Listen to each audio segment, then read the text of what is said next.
Megabases. Back in the good old days of Factorio 1.0, any base that produced over 1k SPM was considered a megabase. But that all changed with the release of Factorio's first official expansion, Space Age. And with a single seemingly innocent comment by the game's creator Kovarex. I played the game from start to finish. It took over 240 hours, which is still too much. But I went quite heavy with the factory size, with the goal of 1 million science per minute. 1 million science per minute. A number so ridiculous compared to anything possible in the pre-Space Age world that the community was left dumbfounded.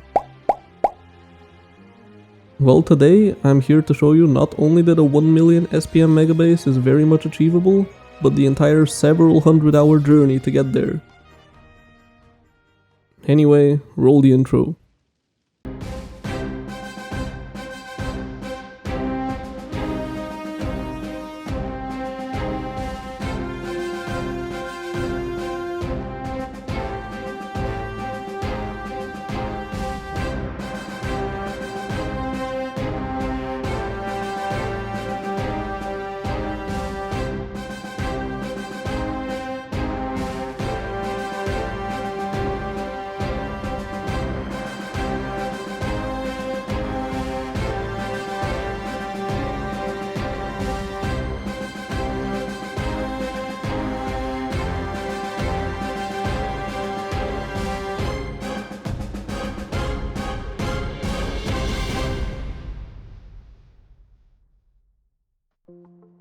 Now, regardless of how lofty your goals are, there's no getting away from the good old Factorio early game. Rocks, drills, trees, more drills, until we have a nice little burner setup. Put down a boiler, science lab, and research automation so the game can really start. The best thing you can put your burner setup to use for is making automated belts, because you're gonna need hundreds of these much sooner than you might expect. The other ingredients for a starter base are stone furnaces, inserters, and mining drills. And why bother crafting them by hand like some savage when you could just do this instead? Having that automated frees you up to do other more useful things, like planning out the area for your starter base. And if you think I'm going unusually fast in the video right now, this is literally 20 minutes since I started the run. Speedrunners better watch out. Once the furnace stacks for iron and copper are in place, we can say goodbye to the burner drills. They didn't last long, but that doesn't mean we value them any less. You need 30 electric mining drills to saturate the yellow belt of ore, but the earlier we get the base going the better, so half belts it is. I think at this point I've built this exact base setup so many times that I could do it in my sleep. And just like that, we have all the automated supplies we'll need to expand. But why stop at 1 belt of iron when you could have 2 belts of iron? Unsurprisingly, building so much so quickly comes with some consequences. Unlike my previous 1.0 megabase in which I took the coward's way out and changed some map settings to make it easier, this run will be done on fully default settings and no gameplay changing mods. I am still using some quality of life mods though, so here's a full list in case you care. The nice part about this base setup is that you can make pretty much everything you need in the early game from just these 2 belts here, including the ingredients for red and green science. And why am I setting up these labs to accept 3 separate belts when I have no plans of using this base for anything past military science? Good question. Then I tack on some furnaces to make steel straight off the iron plate belt, and an extra furnace stack to smelt stone bricks, both materials we'll need for military science. There's a certain freedom that comes with accepting that a base has a limited lifespan. Expandability be damned, unleash the spaghetti. Yeah, as you can see, building so big so quickly does not leave a good impression on the neighbors. I've pretty much put myself into an arms race with the biters. But dealing with a few attacks is a small price to pay for this view. After setting up the last few items I'll need for the next base, and leaving some gun turrets around to make sure it doesn't all explode, it's time to get in a car and go exploring. I'm already extracting pretty much every piece of ore that's available in the starter patches, and there's no other resources nearby, so criteria number 1 for the new base will be lots of resources in close proximity. After driving around for a bit, this is what the map looks like. And I think we found a pretty good area over here, with sizable patches of iron, copper and stone all within belting range. But before getting to work on building, I need to drag a power line all the way to this oil field to unlock the oil researches. I'm only a little mad about the milestone technologies. My apologies, biters, but you're standing on prime real estate. Now that the locals have been ethically relocated, it's time to start building. And I really hope you enjoyed this short little time-lapse, because at some point after this my time-lapsing mod broke and every other time-lapse ended up corrupted.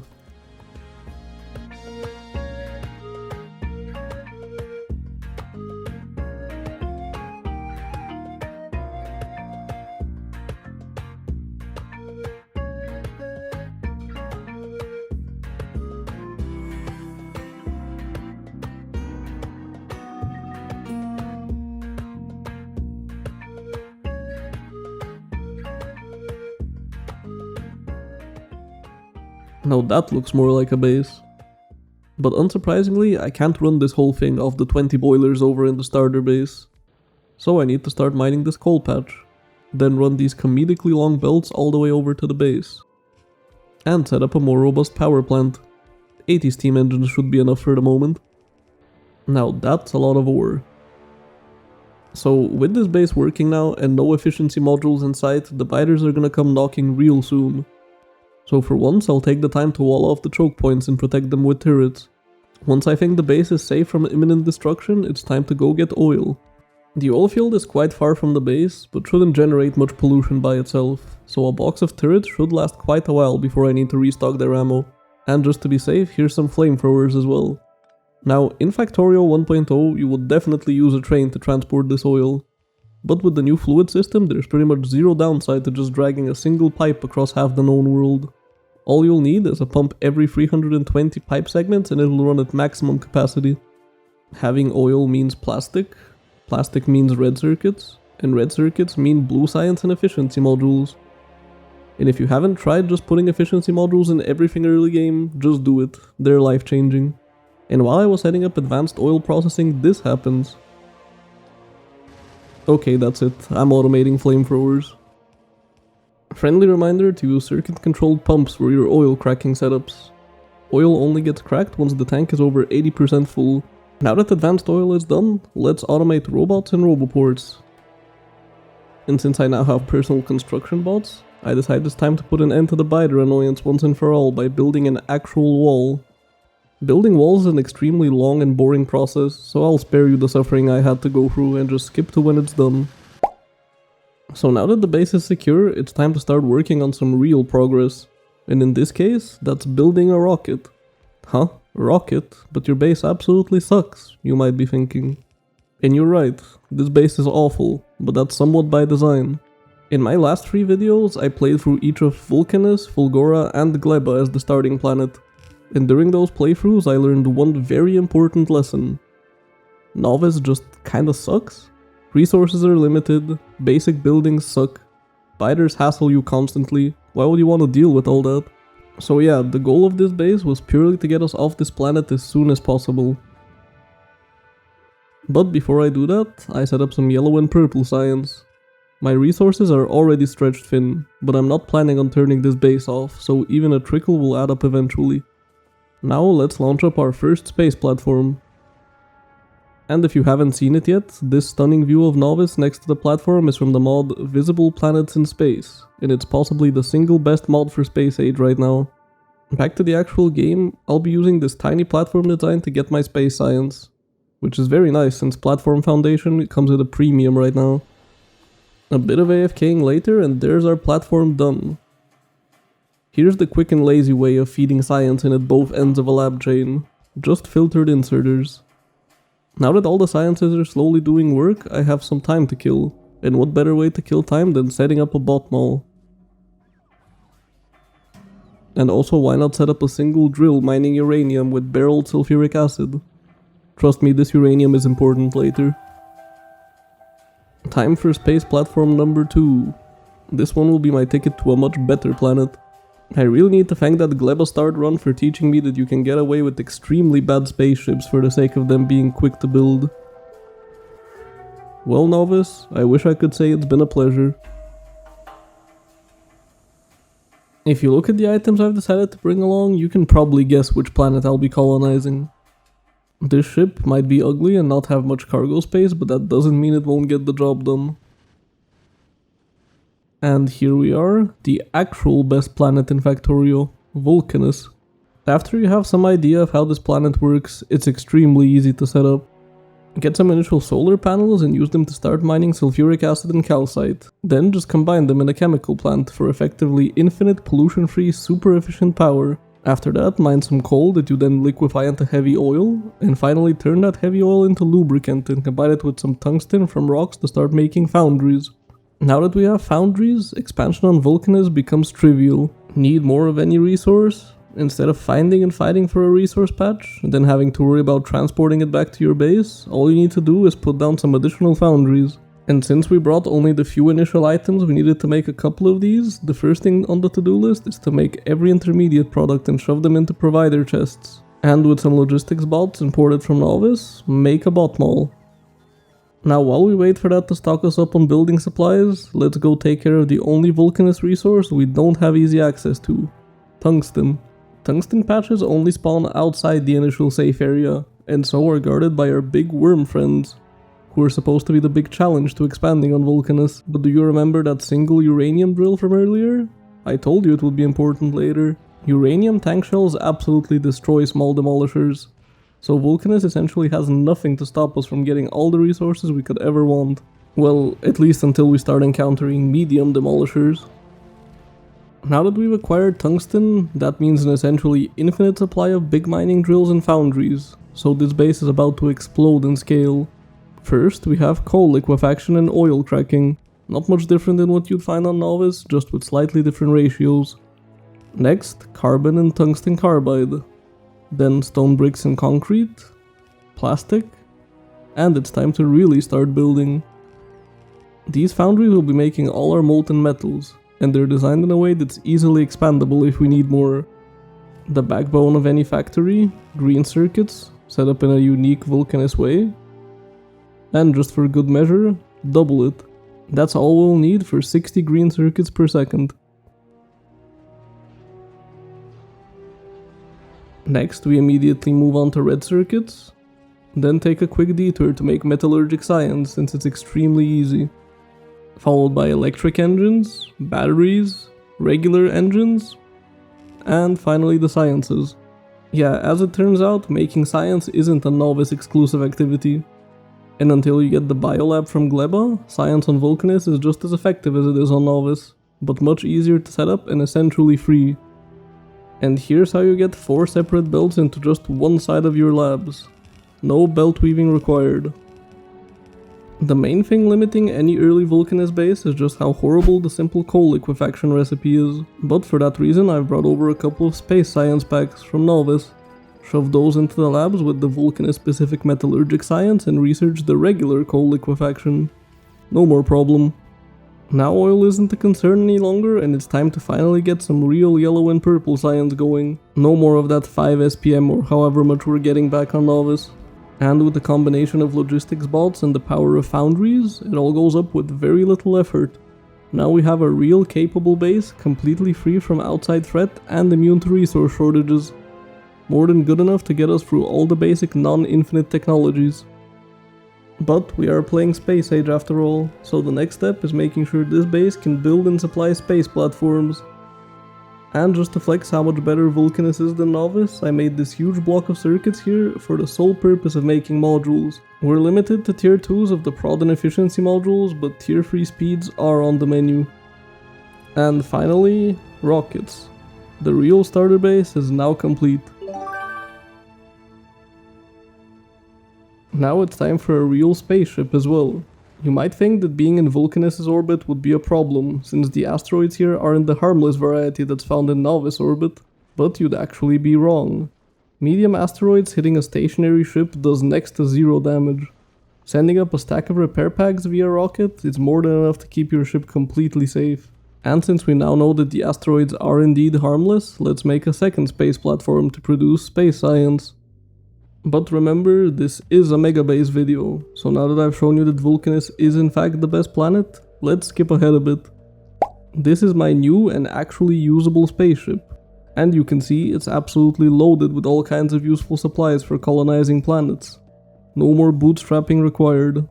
Our destination this time is Fulgora, because the only planet I hate more than Novice is Gleba. The first thing any engineer should do when landing on Fulgora is to scout out a good island to build a base on. And here's a neat trick that you can use to make that easier. The cargo landing pad reveals a decently big area around itself when placed, similar to a radar, but without the need for power. So what you can do is run around while continuously placing and picking up your landing pad to reveal a large amount of islands quickly. This one here seems pretty good. But the first step in any Fulgoran base isn't on the main island, but on these small islands nearby. We'll use a train and elevated rails to transport scrap from this essentially infinite 28 million scrap patch back to the base island. No need for any kind of complicated rail network, just a point-to-point single rail designed to support just one train will be more than enough for the whole game. There's much better ways of handling Fulgora in the late game anyway. Apart from being just a very convenient place to build, Vulcanus also comes with some of the best tools to use on other planets, like big mining drills, cliff explosives, and most importantly, green belts. Once the loading station is done, it's time to ride this train back to base and start really building.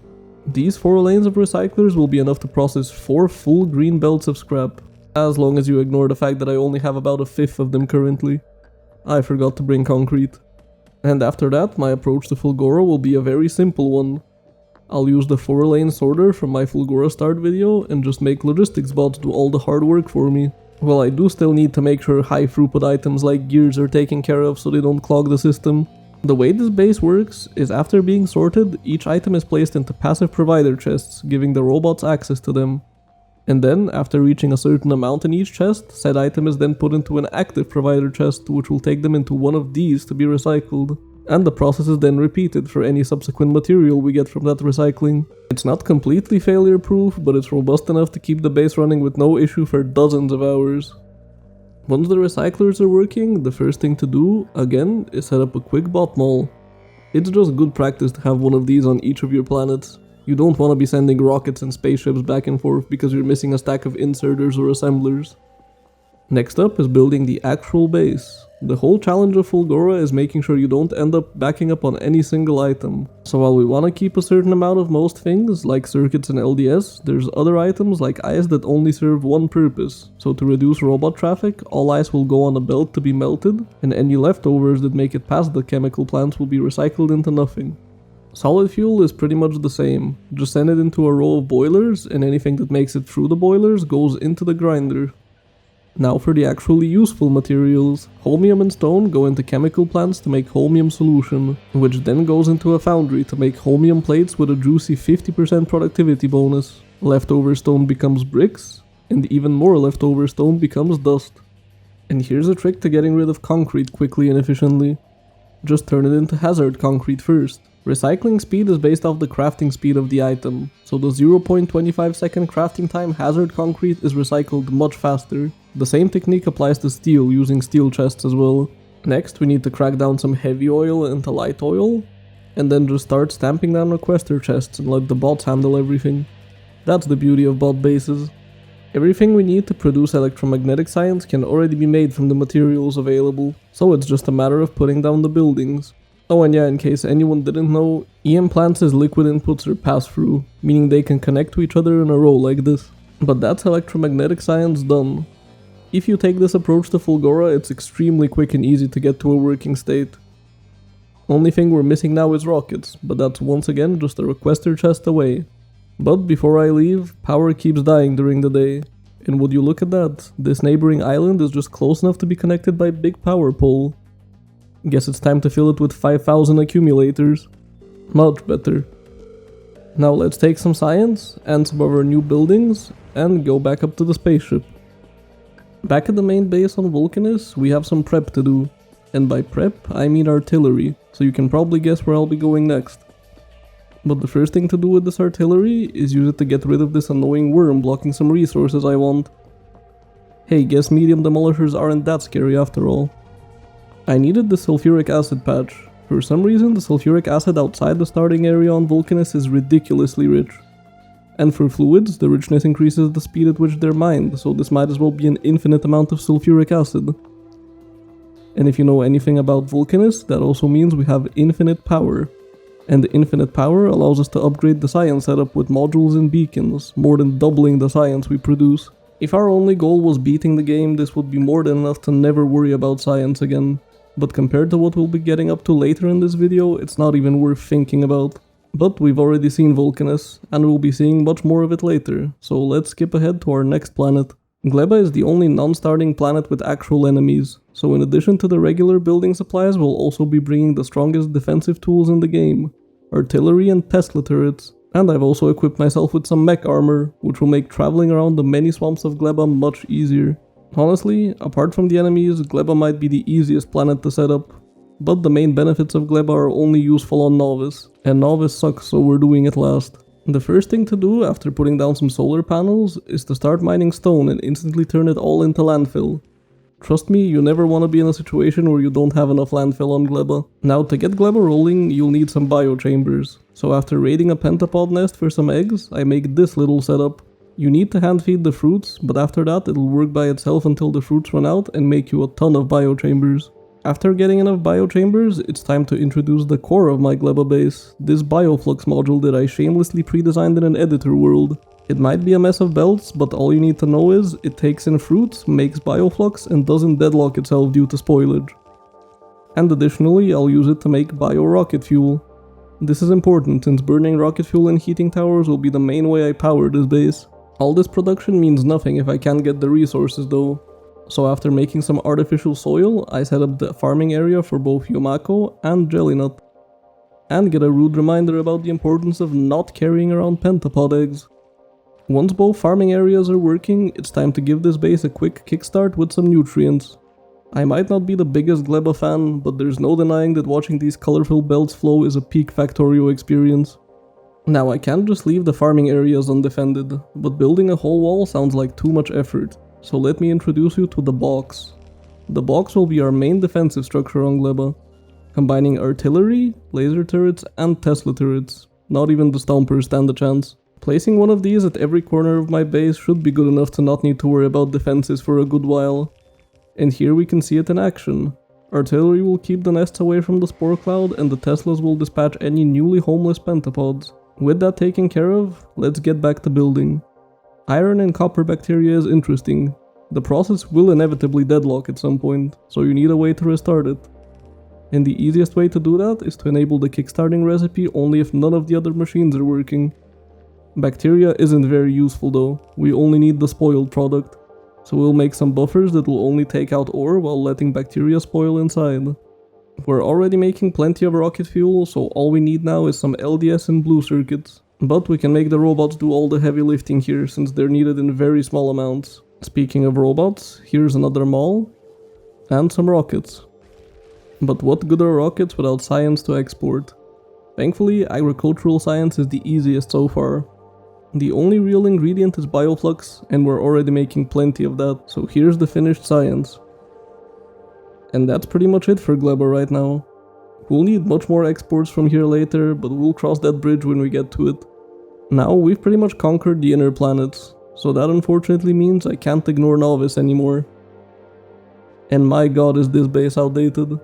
It's been chugging along on life support for like 20 hours now, so at the very least I have most building supplies lying around. But if I'm gonna expand, I'll need power, and I never bothered with nuclear. That's where Gleba comes to the rescue with the heating tower. I might not have any nuclear fuel, but I do have multiple chests of rocket fuel. Just this small setup here is like 350 megawatts. Heating towers are actually really good. The main reason I'm back on Novice is to expand into the untapped biter industry. So after clearing a nearby nest with some laser turrets, it's time to offer these guys a position working in the factory. Is it paid? Of course not, but they'll get lots of exposure. And since I've started reusing Gleba designs, here's my artillery box as well. Any land that's reclaimed by our shells is then covered in a roboport grid. I usually don't like these massive grids, but I still have no idea how much area I'll need on Novice, so build first, ask questions later. The other Novice specific resource, apart from exploitable workers, is uranium. And we're gonna need lots of this stuff later, so the earlier we start refining, the better. And while I'm here, might as well keep the Vulcanus base busy and start construction on our Aquilo ship. Most of what I did on Novice was just running around placing artillery boxes to clear biters, but here's our prize for recapturing this entire planet, the Biolab. No use for them just yet, but when they do become useful, having a large amount sitting in a chest will be quite handy.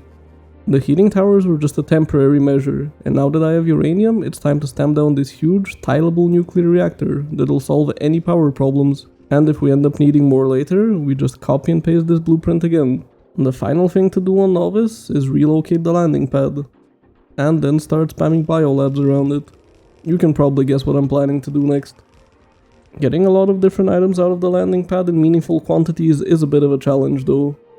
The best I could come up with was this setup here. 2 stack inserters for every science pack should be enough for our current purposes. But you might have noticed that I don't in fact have any science coming in. Well, the next thing on the to-do list is to change that, and continuing the trend of Novice sucks, none of the science production for these labs will actually be coming from Novice. So of course, we'll be going back to the best planet, Vulcanus. Every kind of metal is trivial to get on Vulcanus, so the only thing to really worry about is having enough coal near your base to liquefy into oil. And of course, making sure there's no demolishers within a 5-mile radius. So now with that taken care of, let's get building.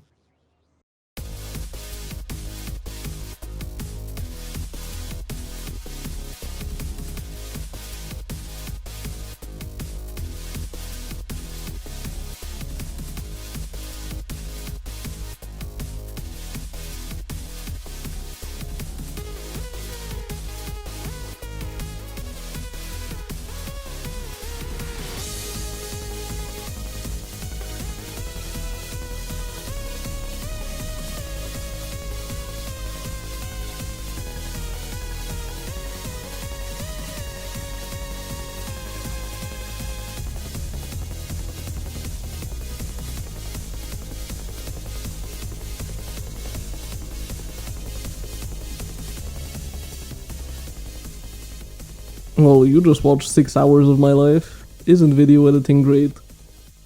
This base will be providing all our basic science packs all the way until we start working on the real Megabase.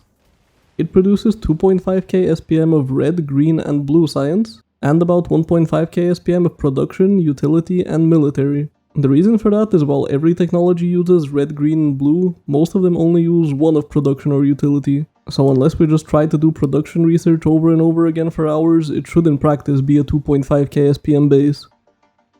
Now 2.5k is already way more science than you would ever need to just beat the game, but remember, the goal here isn't just winning. The main purpose of this whole base will be getting through a certain amount of infinite research. Trust me, this is 100% necessary for building a mega base eventually. All these science packs will then go into chests and directly into rockets. This direct loading of single item rockets is extremely important for building large bases. Imagine having to wait for robots to deliver something like 20,000 science packs to your rockets every time you needed to launch. But there's still a science pack we're missing. Space science. Thankfully, I've come prepared with this monster of a spaceship. It's actually massively overkill for the current base, since space science is cheap and quick to craft, but hey, it's better to have and not need than need and not have. Now let's have our first look at what late game space age looks like.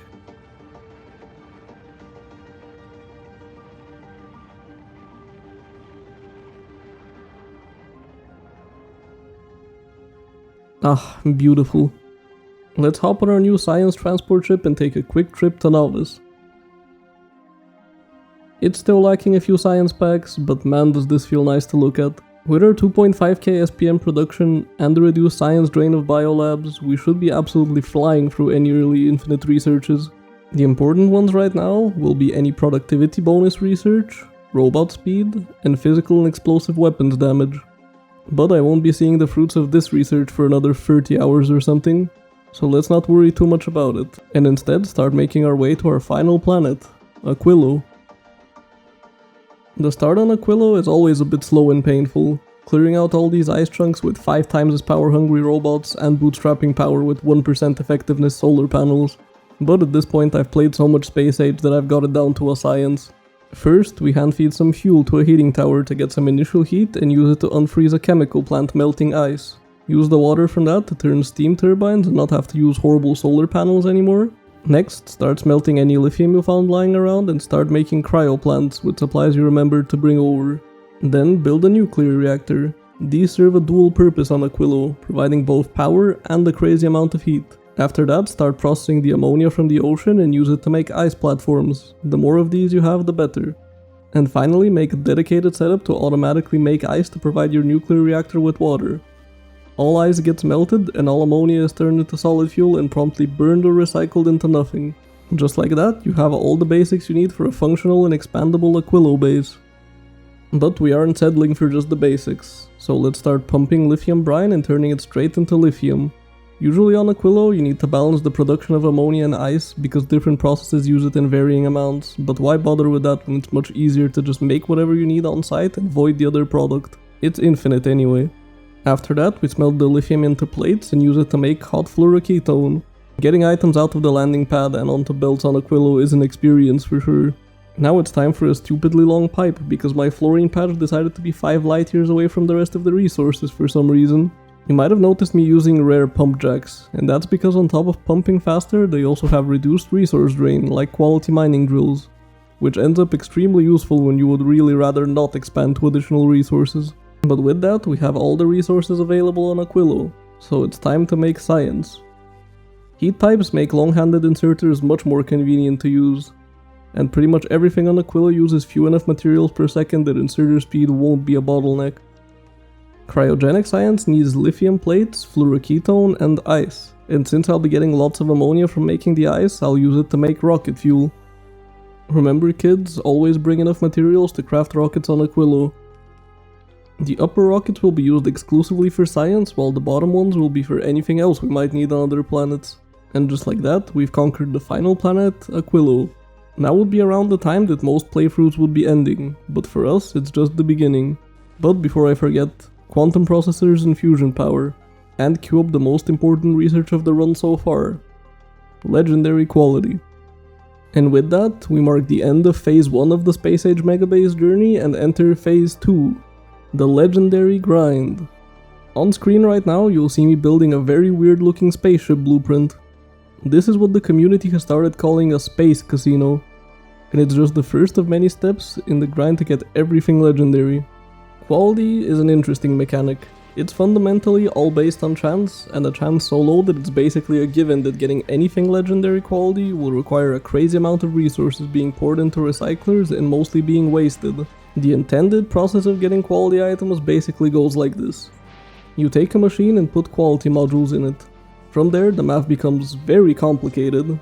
So suffice to say, you get a small chance of getting an uncommon version of the item you're crafting, with an even smaller chance of getting rare, and so on. You then take that item and recycle it with quality modules in your recycler, giving back 25% of the ingredients, but with a chance of them being higher quality, let's say uncommon. Then you keep doing that until you have enough uncommon materials to directly craft an uncommon item. And if you want a higher quality than that, you repeat the process and so on and so on and so on. Now you can probably imagine the sheer amount of time and resources it would take to get any meaningful amount of legendary items using this method. And for a 1 million SPM megabase we will need a lot of legendary items. Thankfully, there's some clever workarounds to the quality system. Cheat codes, if you will, that allow you to get mass amounts of legendary items relatively quickly. That's where the spaceship comes in.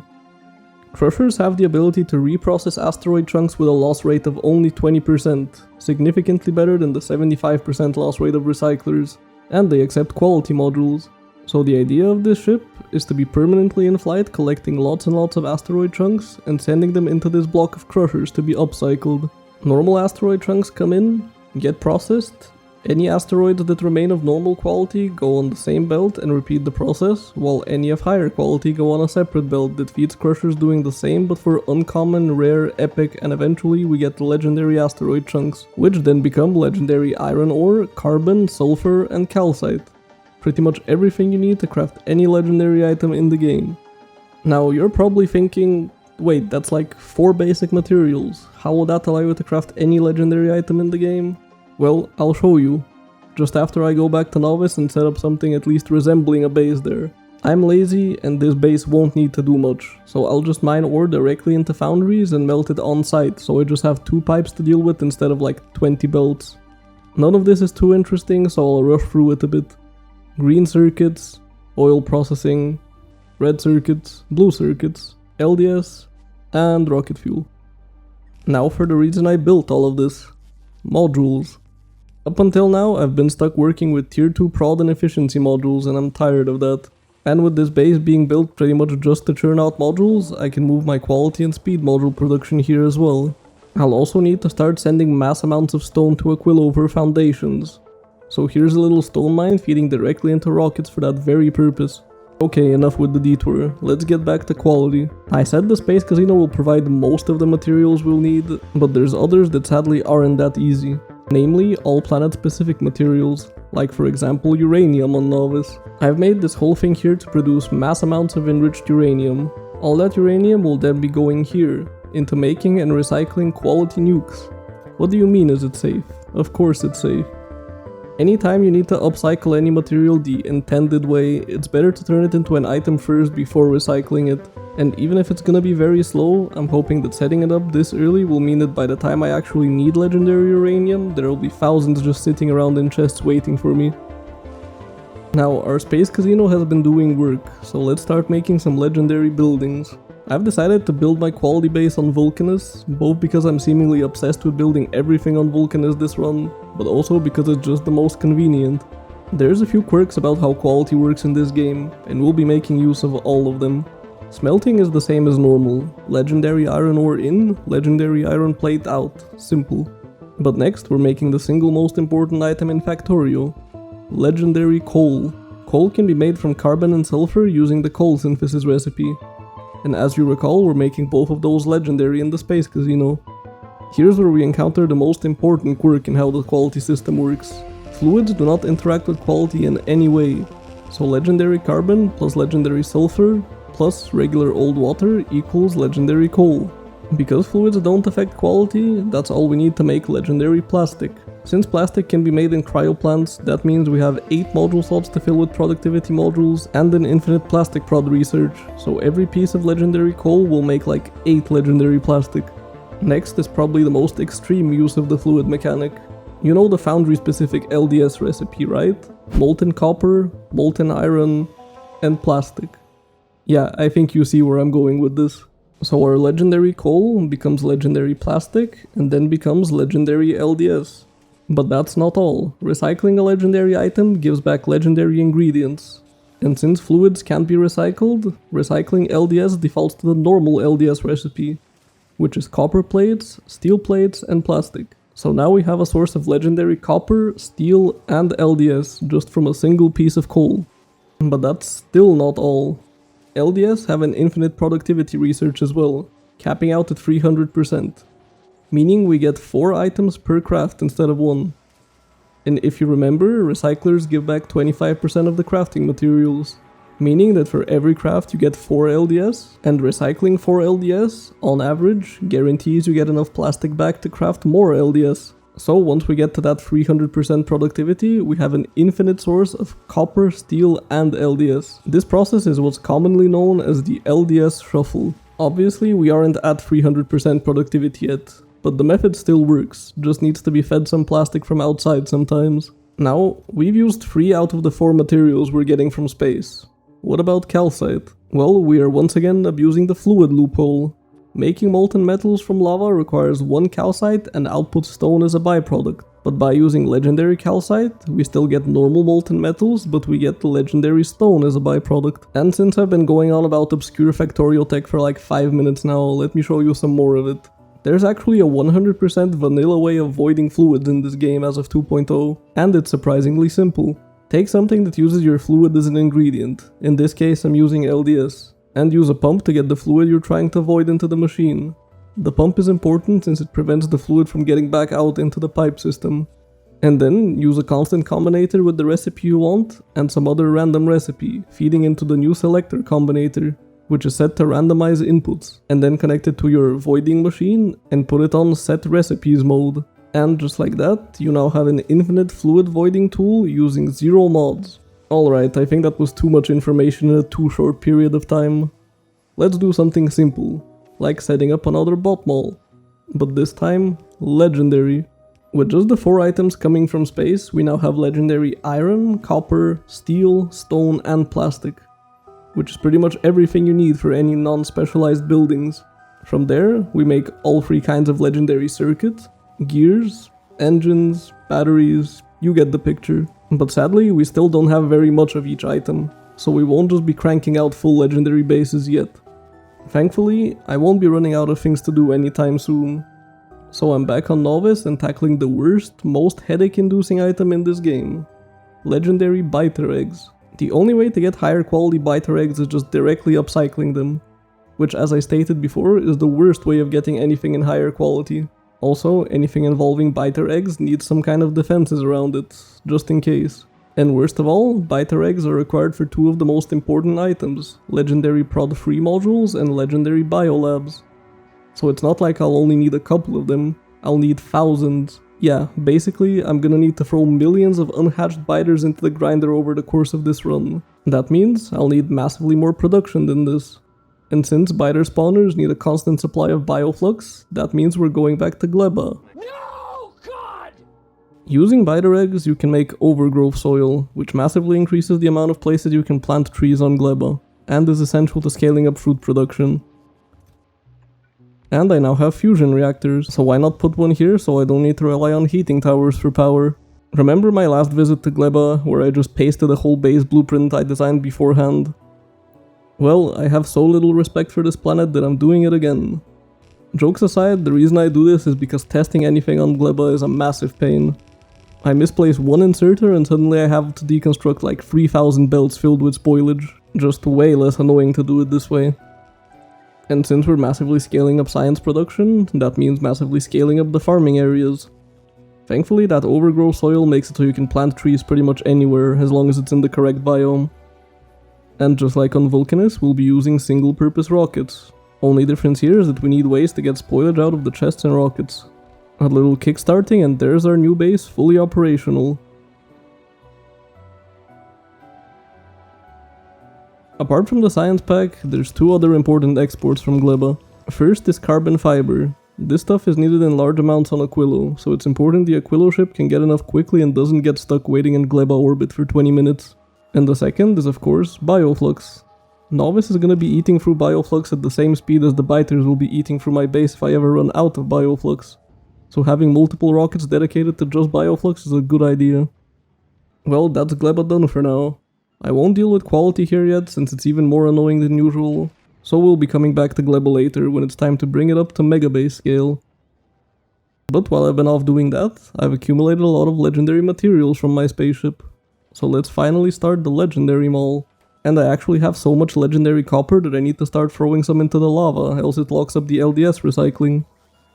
With just what we have now, here's everything we can make in legendary quality. All inserters except stack, all spaceship components, power poles, most personal equipment, chemical plants, oil refineries, beacons, pump jacks, electric furnaces, foundries and big mining drills. So with just a single spaceship and some basic direct upcycling, we already have most important items in legendary quality. But there's still more quality shenanigans to be had, so let's head over to Fulgora. Coming back to Fulgora post-Aquilo is a very liberating experience. Why bother with annoying stuff like trains when you could just belt scrap over the oil oceans using Foundation? 4 fully stacked belts of scrap should be a good start for our new base. Stacked scrap is a bit weird. Recyclers can technically output stacked items, but in practice it doesn't really work. You just end up with unstacked or semi-stacked belts of random junk coming out. But there is a way to make sure everything coming out of your recyclers is in nice, fully compressed stacks. All you need to do is ignore the inbuilt output from recyclers and use a stack inserter instead. Normally that would result in your inserter getting stuck waiting for enough of one item and just deadlock, but you can solve that with a single constant combinator. Just connect your inserters to the combinator, which is set to a constant signal of -15 for each item you get from scrap, and also connect them to the recyclers to read their contents. Use the set filters mode on your inserters and just like that you have deadlock proof stacked belts of random garbage. Now let's talk about how this base will work. Much like before, I'll be using belt-based sorters to get rid of all the high throughput useless items. After that, every item that I want to keep will be picked up by filtered inserters and put inside an active provider chest. Then I'll use a blueprint that I spent honestly way too long on, the Fulgora Smart Sorting System. It's a huge mess of combinators, wires, and circuit-controlled chests, but the gist of it is that this thing will control everything that happens with the resources in this base. Everything that gets put in the initial active providers will then be taken to one of these hundreds of storage chests. And when an item goes above the value I want to keep in storage, it'll first be taken to this upper row of recyclers, where we'll break the item down into its components and send them back to storage. And when the items reach a second, higher threshold, they're sent down to the bottom row of recyclers, where they're just destroyed. Is it overcomplicated? Probably yes. Is it cool though? Definitely yes. Everything in this base will be done by a robot, so from here, it's just setting up the Fulgora essentials, like holmium, electrolyte, and oil cracking. And now let's get to the actual reason this base exists. This base won't be making any science packs. Its only purpose will be upcycling materials to get us legendary holmium. Legendary holmium is especially important, not only because EM plants are one of the strongest buildings in the game, but also because it's needed for legendary lithium on Aquilo.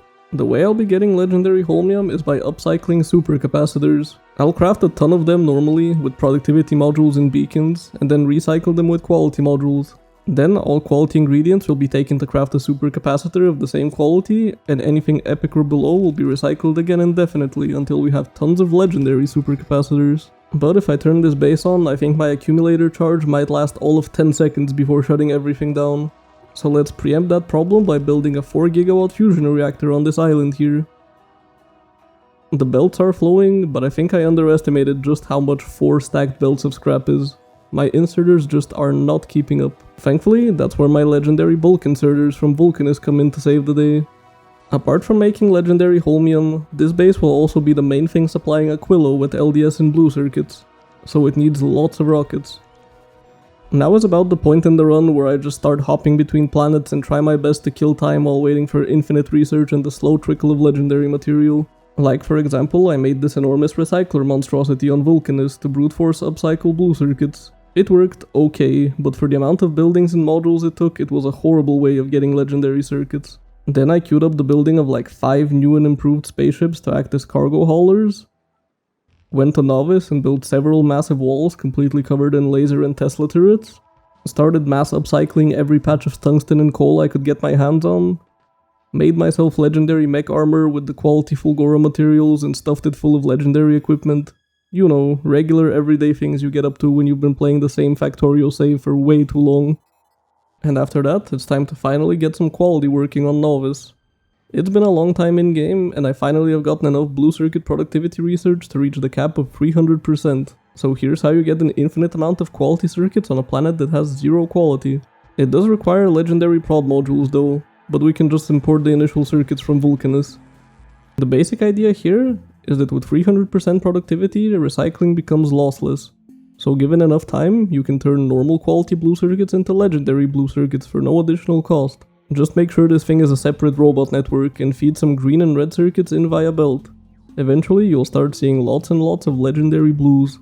And when you have legendary blue circuits, recycling them means you also have legendary red and green circuits, also known as all the materials you need to make legendary modules. So with that in place, and our biter egg upcyclers, we have slow, but automated legendary prod free modules.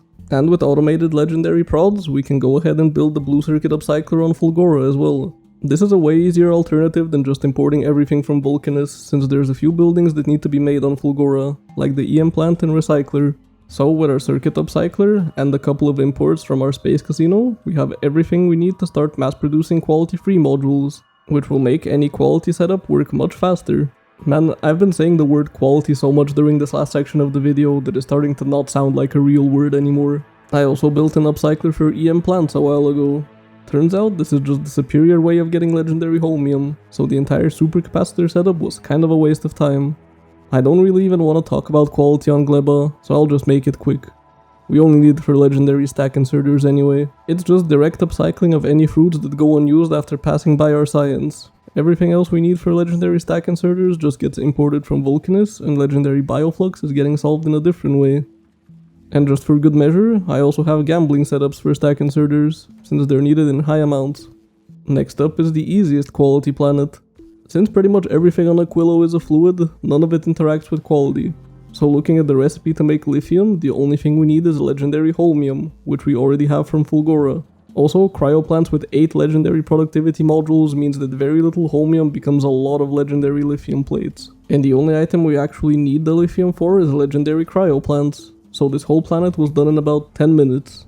I almost forgot that things could take less than double-digit hours at this point. Technically, you also want legendary railguns, but with all the different materials and how few of them you actually need, it's better to just gamble for them, so that's exactly what we're doing.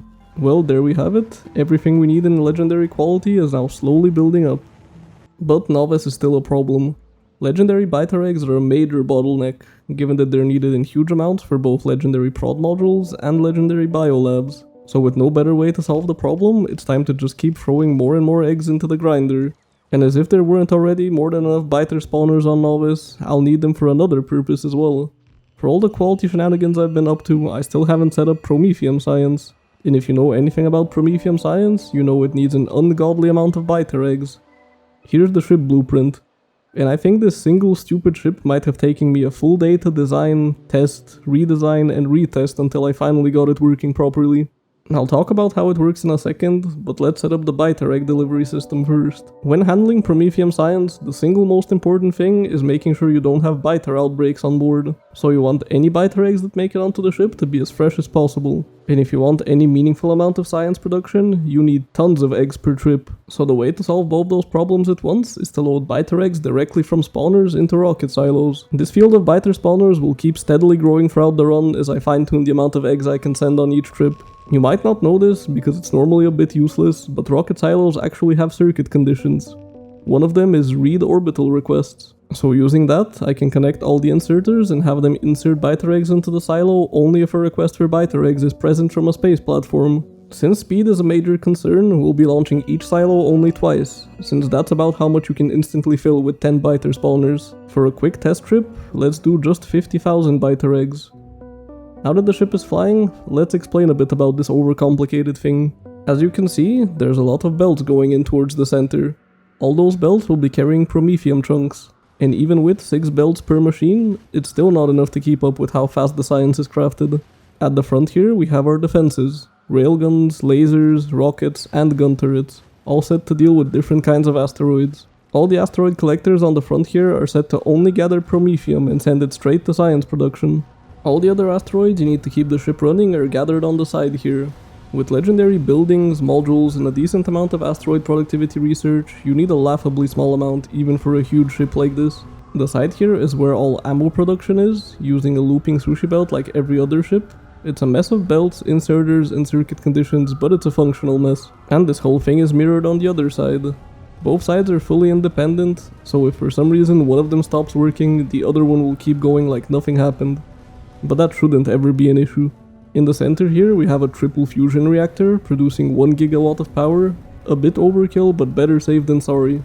And we also have the main science production. Working at full capacity, this will be making just over 75,000 Prometheum science per minute. We also have a biter egg disposal system, which ensures that even if I miscalculate the amount of eggs I can send up to the ship, all that happens is some poor biters hatch in the cold vacuum of space instead of eating my whole ship. How it works is, reading the ship's inventory, a timer starts as soon as a biter egg is present, and keeps counting up to 30 minutes. And in the second combinator, we output a signal to enable the inserters if the timer reaches a certain point, or if we run out of quantum processors while still having biter eggs on board. I also have a manual switch to enable the inserters in case something goes wrong and needs fixing. And before anyone says it, yes, I do know that a lot of people don't bother with biter eggs at all and just build enormous ships and store Prometheum chunks on belts to bring back to Novice and make all the science in orbit. I don't know which method is more effective, I just went with this one because I think it's cooler and more interesting. But here we are now, en route to the Shattered Planet. And my god, I hope this doesn't look too horrible on YouTube. The closer you get to the Shattered Planet, the more asteroids start spawning. And even at just 300,000 kilometers, it's already a mess. Well, anyway, let's skip ahead a few hours and see what this ship brings home. And the answer is 152,000 Prometheum science packs, even with just 50,000 eggs. Oh boy, that's gonna be a lot of research. And just to make sure the next trip will get even more science, let's just double that huge biter rocket field. I'm sure it'll get built eventually. Here's our science. There's only one technology in the game that uses Prometheum science, and that's research productivity. Yup, it's exactly what it sounds like. It's a research that makes you get more research per research. Each level is 10% extra productivity for the biolabs, and they start off extremely cheap. For context, this single load of science will get us all the way to research productivity 26, but after a while the cost does start to scale pretty high. Thankfully, for the goal of 1 million science per minute, we'll only need about level 50 or so. And with that, finally, after God knows how long, we can start working on the real Megabase. Oh boy. Well, given that I'm currently researching at about 10k SPM and the goal is 1 million, I get the feeling the current biolab setup isn't gonna cut it. So it's time to deconstruct about 5,000 entities. I'm sure this won't take too long. 2 hours later. Yup, quick and painless. I forgot to show it earlier, but I've had this capture bot rocket upcycler going for probably 20 hours now, and I've been using it to make legendary biolabs. This is maybe a tenth of what I'll end up needing for the full 1 million SPM, but it's a start. Fully beaconed, you need a row of 38 legendary biolabs to consume half a stacked green belt of each science pack, and you'll need several rows to get even close to the SPM goal, so getting science out of the landing pad with belts is not really an option. So we'll be using robots instead. Legendary logistics robots to be precise. Logistics bots get massively better with quality, and so do the roboports they charge from. Trying to do this even with legendary bots started lagging my game towards the end, so please spare your PC and don't try this with regular ones. That's a lot of bots. I have enough biolabs on hand to build 2 rows, and upgrading from normal labs with normal quality modules to all legendary comes with the slight speed increase of 6000%. So with my current science production, I have exactly 0 chance of fully using that speed increase, but we're planning for the future. Let's just see how high the SPM number gets before chewing through our buffered science packs. 130,000. Pretty big jump from the 10,000 we had before. Now before I go off and start building science production, I need to do something much more important. Legendary fish production. Now my base will be blessed and science packs will rain from the sky. If you've been paying attention this whole video, you can probably guess that I won't be building my science production on Novice. After all, why would I bother with all the logistical hassle of doing anything non-biter related on Novice when Vulcanus exists? I think my power plant is a pretty good representation of how ridiculous this planet is. Now I'm gonna need a lot of area to build on, and preferably in a good location, so it's time to go worm hunting. I think I might have single-handedly made demolishers an endangered species. What we're looking for is a location with a sulfuric acid patch, lava, calcite, and coal in close proximity. At this point, with legendary buildings and a lot of levels of mining prod, the amount kinda doesn't matter. Every resource is for all intents and purposes infinite. Now before we start making science, we'll need some infrastructure. First, we'll need lots of oil.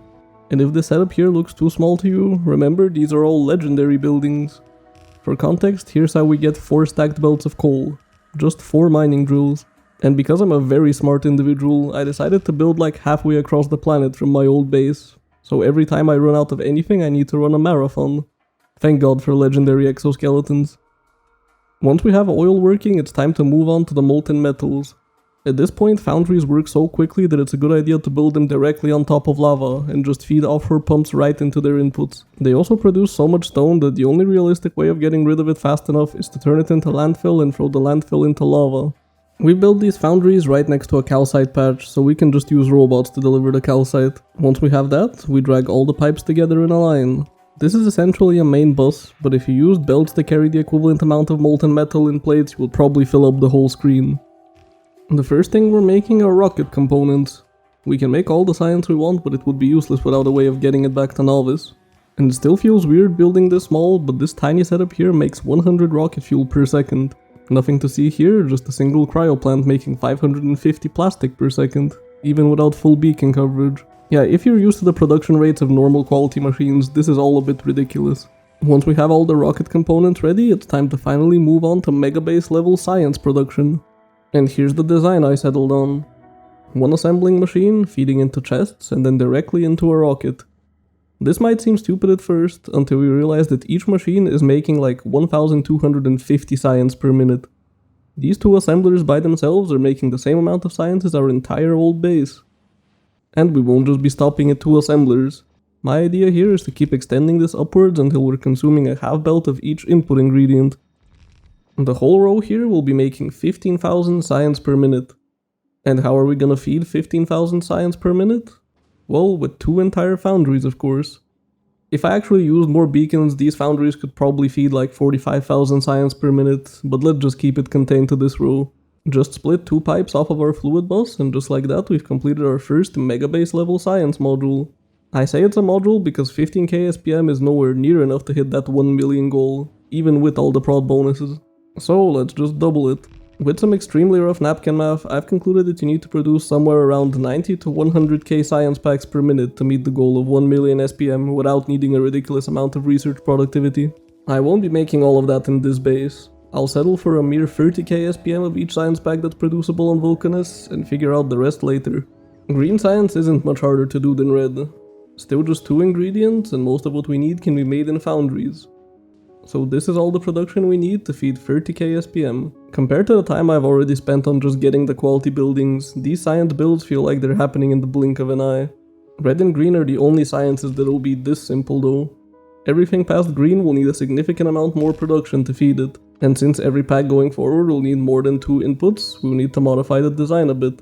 I tried to keep it as similar as I could, and while it looks a bit weird, it's surprisingly functional. Now we can not only support 4 different inputs, but 3 inputs with different ratios as well. Like for example, blue science will need more than a half belt of red circuits compared to sulfur, so we can have a full belt of red circuits and a mixed belt of sulfur and engines. But while you watch me build this base, I think now is about as good a time as any to talk about SPM. The title and what I've been saying throughout this video is 1 million SPM, but what exactly does that mean? SPM in 1.0 was a very simple metric. Every infinite research took every available science pack, so your base's SPM was whatever you produced your lowest science pack at.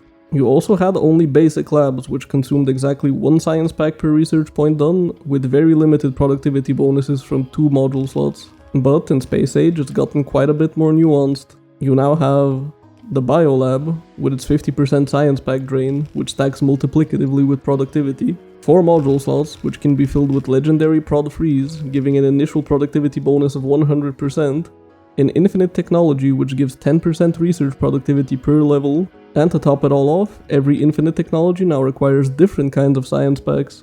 The only infinite research that takes every single science pack is research productivity itself, which changes the SPM of your base every time it increases by a level, and is for some reason the only technology that takes 2 minutes per research point instead of 1. But the way you actually make Prometheum science kinda doesn't mesh well with the idea of megabasing. By design, you're only actively producing Prometheum science around 30% of the time, since you need your ship to load up on biter eggs, fly all the way past the solar system's edge, fly another 200,000 kilometers or so to the shattered planet to start encountering a decent amount of Prometheum asteroids, fly all the way back to Novice, and repeat. So you're encouraged to just let your ship do its thing in the background while you do other research. And once you've stockpiled a bunch of Prometheum science, you do some research productivity until you run out and then go back to doing something else. You could solve this by just having like 6 Prometheum ships constantly flying in and out or something ridiculous like that. But for some reason, asteroids are the single most lag-inducing thing in the whole game. I had my FPS start dipping below 60 even with just the 1 ship at some points. So imagine trying to run a megabase with multiple of them flying around. And that's just all the Prometheum related problems.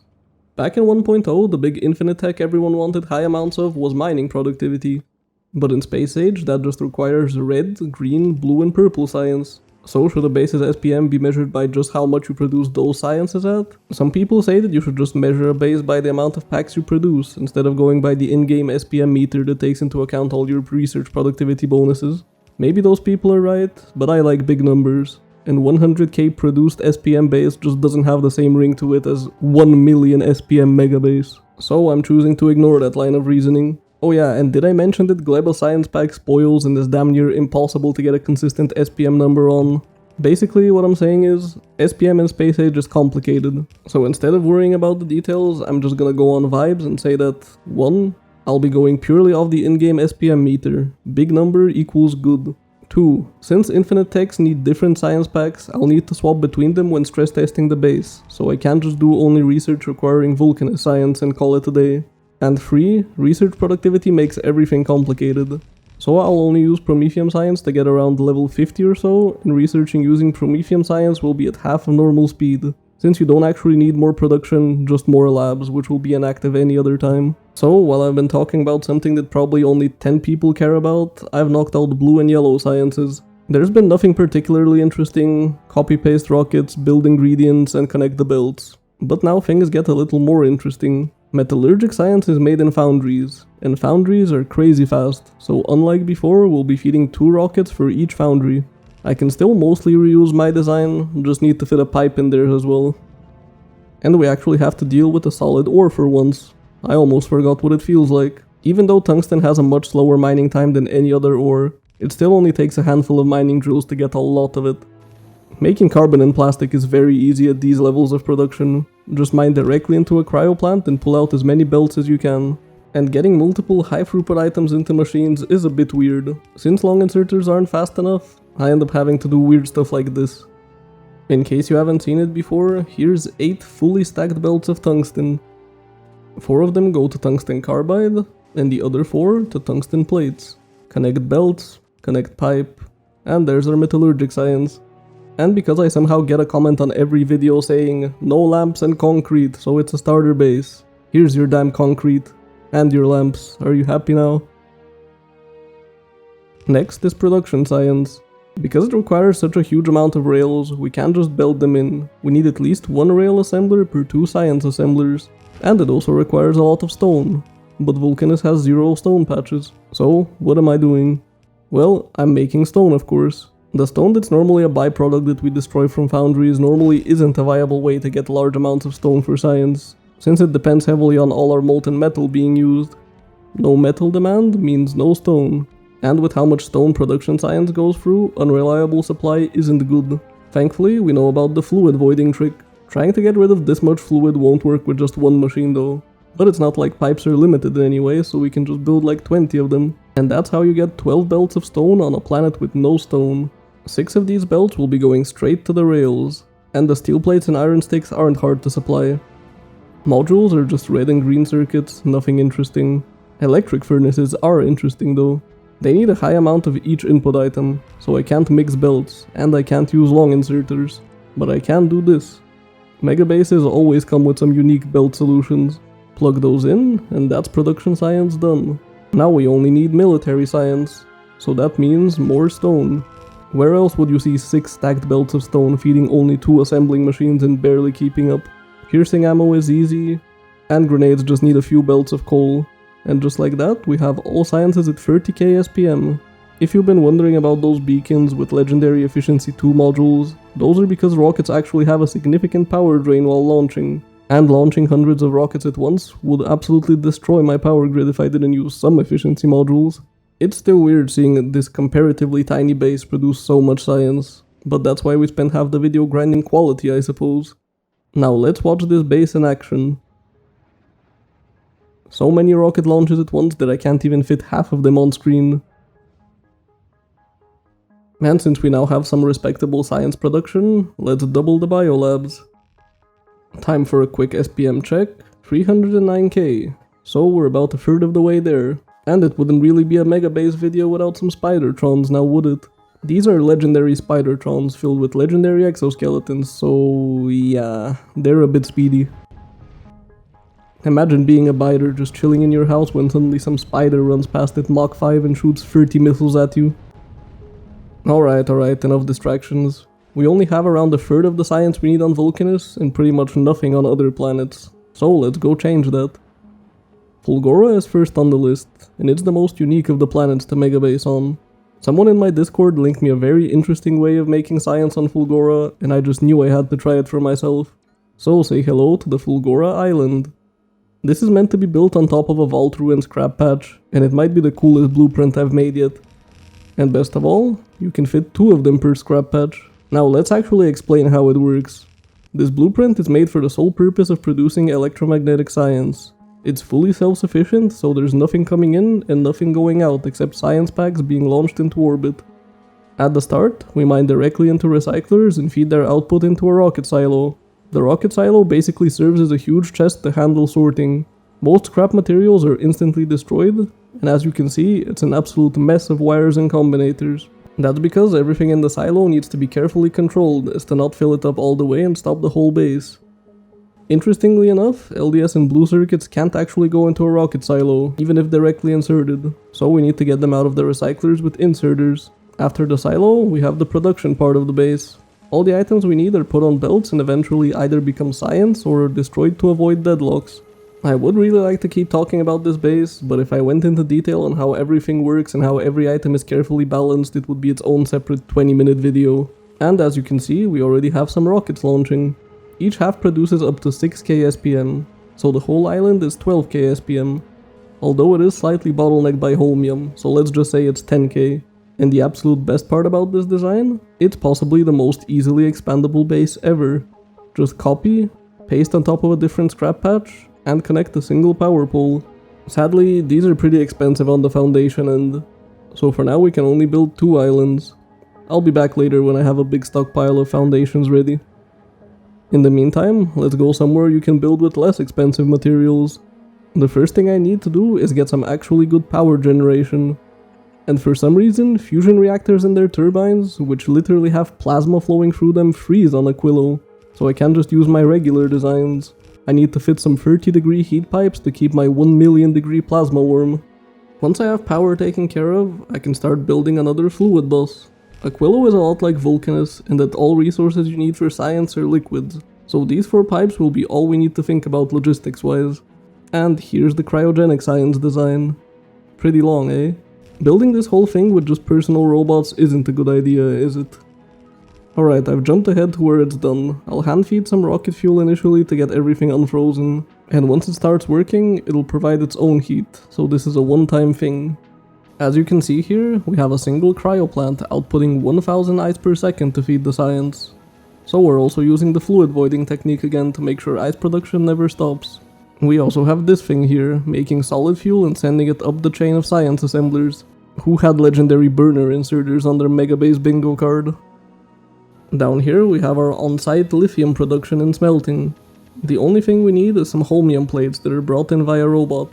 When I explain it like that, it seems pretty simple, but my god if you knew how much of a pain these things are to design. This single line produces 21,000 science per minute, so while we're here, why not just double it? This really never gets old, does it? Well, we're pretty much just a copy and paste away from being done with Aquilo. So let's go somewhere slightly greener for a change of scenery. Gleba is the most logistically challenging planet to scale up. Whereas you can just fit infinite fluid inside a single pipe on Aquilo or Vulcanus, here you need to plant more trees, transport their fruits by belt, and deal with the extra pollution that causes. But before any of that, I'll need to get some legendary biochambers. To even start, we'll need a single legendary pentapod egg. And much like biter eggs, the only way to get one is through direct upcycling. I went and built this whole thing, expecting to wait a while for my legendary pentapod egg, but as if Gleba was getting back at me for all the slander, I get the egg almost instantly.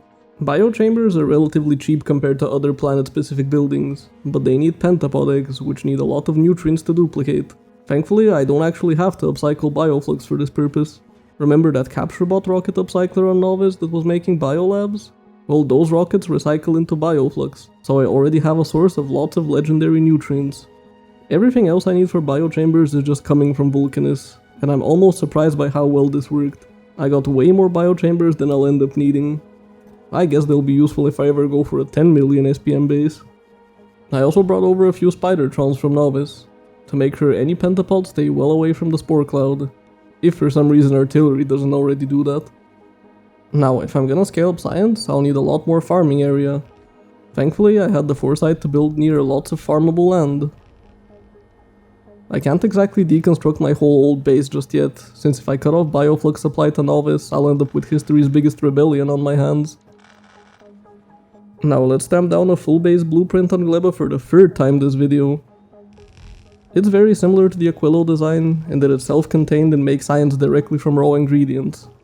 It was quite annoying getting spoilage out of every machine and chest while having lots of beacons though. Need to kickstart it as always with Gleba, but after that it should work indefinitely. Also, can't forget to leave a way to remove any pentapod eggs that go unused. Wouldn't want several thousand pentapods hatching at once, would we?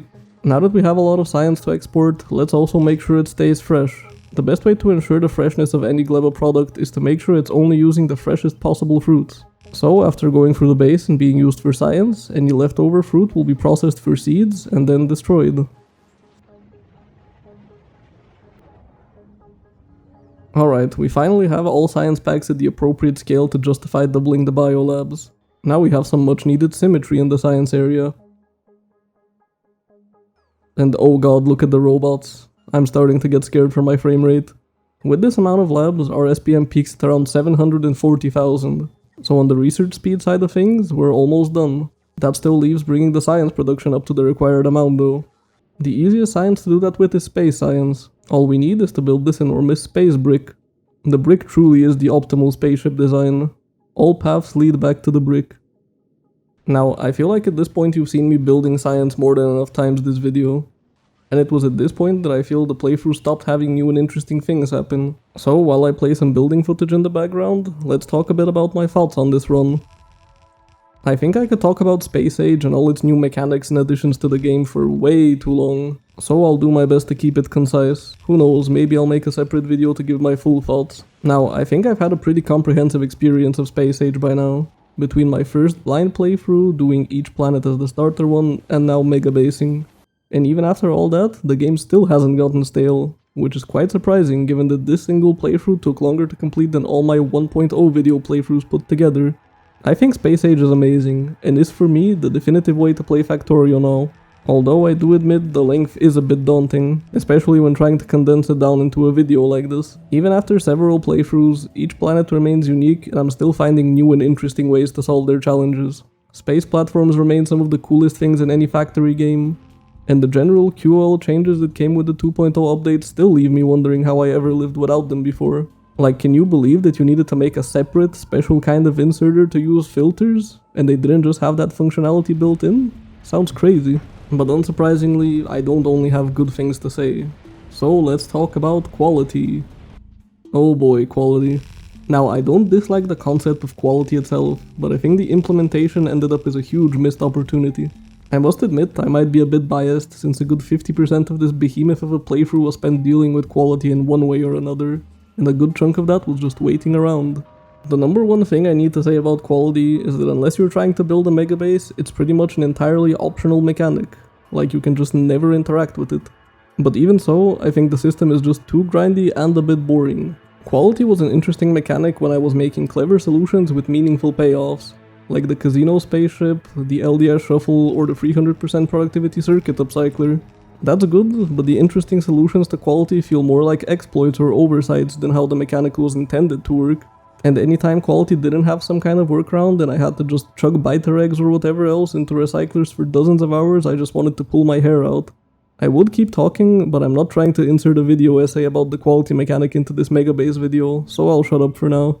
Another thing I find myself doing more and more as I gain more experience with Space Age is just outsourcing everything to Vulcanists. I think the other planets are reasonably well balanced and have their strengths and weaknesses, like Fulgora giving you lots of advanced material for basically free, Gleba having incredibly efficient bio recipes for all oil products, and Aquilo, well, Aquilo doesn't count, don't think about it. But while every other planet has some kind of drawback, like enemies and limited resources on Novice, limited availability of basic metals and space constraints on Fulgora, and just everything on Gleba in general, Vulcanist just kind of does everything too well. There's no aggressive enemies, and Demolishers are a massive pushover that can be killed with basic gun turrets. Power is by far the easiest and most efficient out of any planet, and most importantly, you can make every basic material in the game in stupidly high amounts with very little effort. I think oil products were meant to be the key shortcoming of Vulcanus, but the planet is absolutely littered with coal, so coal liquefaction solves that problem entirely. As things stand right now, I don't really see myself doing anything other than just rushing to Vulcanus as early as I can and building my mid-game base there. Although I guess that's maybe not too much of a bad thing. Novice was getting a bit boring after years of being stuck there in the caveman days of 1.0. In terms of megabasing, I think the game has gotten much more interesting than it was pre-Space Age. I'll talk about Prometheum science here since I consider it pretty much a Megabase exclusive issue. I actually quite liked Prometheum science. Having to design a spaceship that's capable of flying through the dense asteroid fields of the Shattered Planet, while simultaneously being fast enough at both flying there before your biter eggs spoil, and at crafting the actual science pack was a very fun challenge. In general, I like the concept of having science packs that are exclusively made in space, and the basic space science just felt kinda lacking. Which is understandable, given that it's supposed to be an introduction to space and how it works. What I don't like is what Prometheum science is used for. Research productivity is just a boring 10% boost to your SPM, which is nice if you just like seeing your big number get even bigger, but it would have been nice if the most complicated science pack by far gave something more interesting than just a slight numerical boost. But I do realize that at this point I'm just saying give me more content in a game that I've already spent 2,000 hours in and will probably play for another 10,000 or so I'll shut up now. Back to the positives. Having to build separate and distinct bases on each planet at Megabase scale was a much more fun experience than just hitting copy and paste on one of 3 assembler designs in vanilla Factorio. And that's even without mentioning interplanetary logistics and space platforms. If you have any interest in megabasing and have a few hundred hours to kill, I would recommend trying out the Space Age Megabase for yourself, even if you found it boring in 1.0. So, while you've been listening to me ramble, I finished up Fulgora, Gleba, and Aquilo. And where does that leave us? Back on Vulcanus. That huge base we built here previously only takes us around a third of the way to 1 million SPM, so I'm here to build an even better one. I've already done the boring setup part, and so we're already equipped with a full 5-pipe wide fluid bus. Building this base will be slightly easier thanks to the fact that I can just copy the rockets from the old one, but unlike the old base, which is kind of an unexpandable mess, I'll be trying to make everything in this base modular, meaning I'll be trying my best to fit every ingredient for each science pack within the footprint of a row of rocket silos. Red science is, unsurprisingly, very easy, and green science is much the same. Blue science is where it starts getting a bit more complicated. Those 2 belts on the sides are my building limit, so understandably, the module for blue science will be quite a bit longer. My goal with these designs is to make it so my base is as easy to expand as possible. Like sure, I'll stop at 1 million SPM because you need to set some kind of endpoint for a video like this, but I like knowing that I'd be just a few copy and pastes away from 2 million SPM or however much I decide to stop at. Okay, the scale of this base is starting to get a bit funny, and I'm not even halfway done yet. Yellow science is even more of a spaghetti mess. I'm starting to think this module idea might not work as well as I expected. Metallurgic science only takes 2 solid ingredients, so it's actually way easier. But purple science is where I completely abandoned the idea of building inside the rocket silo area. I'll just have to settle for 90% of my base being as simple as a copy-paste to expand, and purple science will actually require some effort.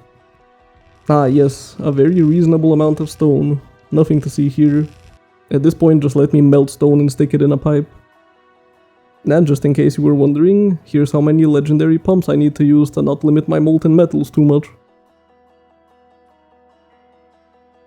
Oh yeah, and here's military science too, I guess. And because I remembered to start buffering like 50 chests of concrete earlier, let me just cover this whole base. And here's what launching over 300 rockets at once looks like. But before we can achieve our goal, we'll need some extra biolabs. Technically I would only need 1 extra row, but I'm making 2 for the sake of symmetry. Here's a look at what's inside the landing pad, just in case you wanted to see what 3 million science packs looks like. Alright, enough stalling, let's see the results. And there we have it, 1 million SPM. Well, 1.2 million to be precise, but that makes for a less catchy title. Just look at all these robots. And let's have one final look at all of our bases.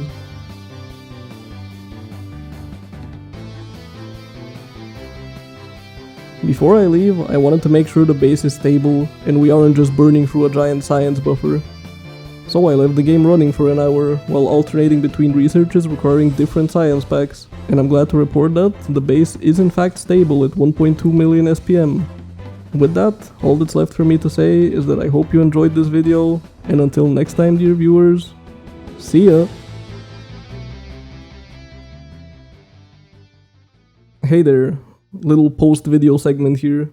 Just wanted to say thank you for making it to the end of this stupidly long video. This was by far my biggest project yet, so it really means a lot. If you'd like to stay up to date on upcoming videos, or just chat with me and other like-minded people, consider joining my new Discord server. And okay, for real this time, see ya!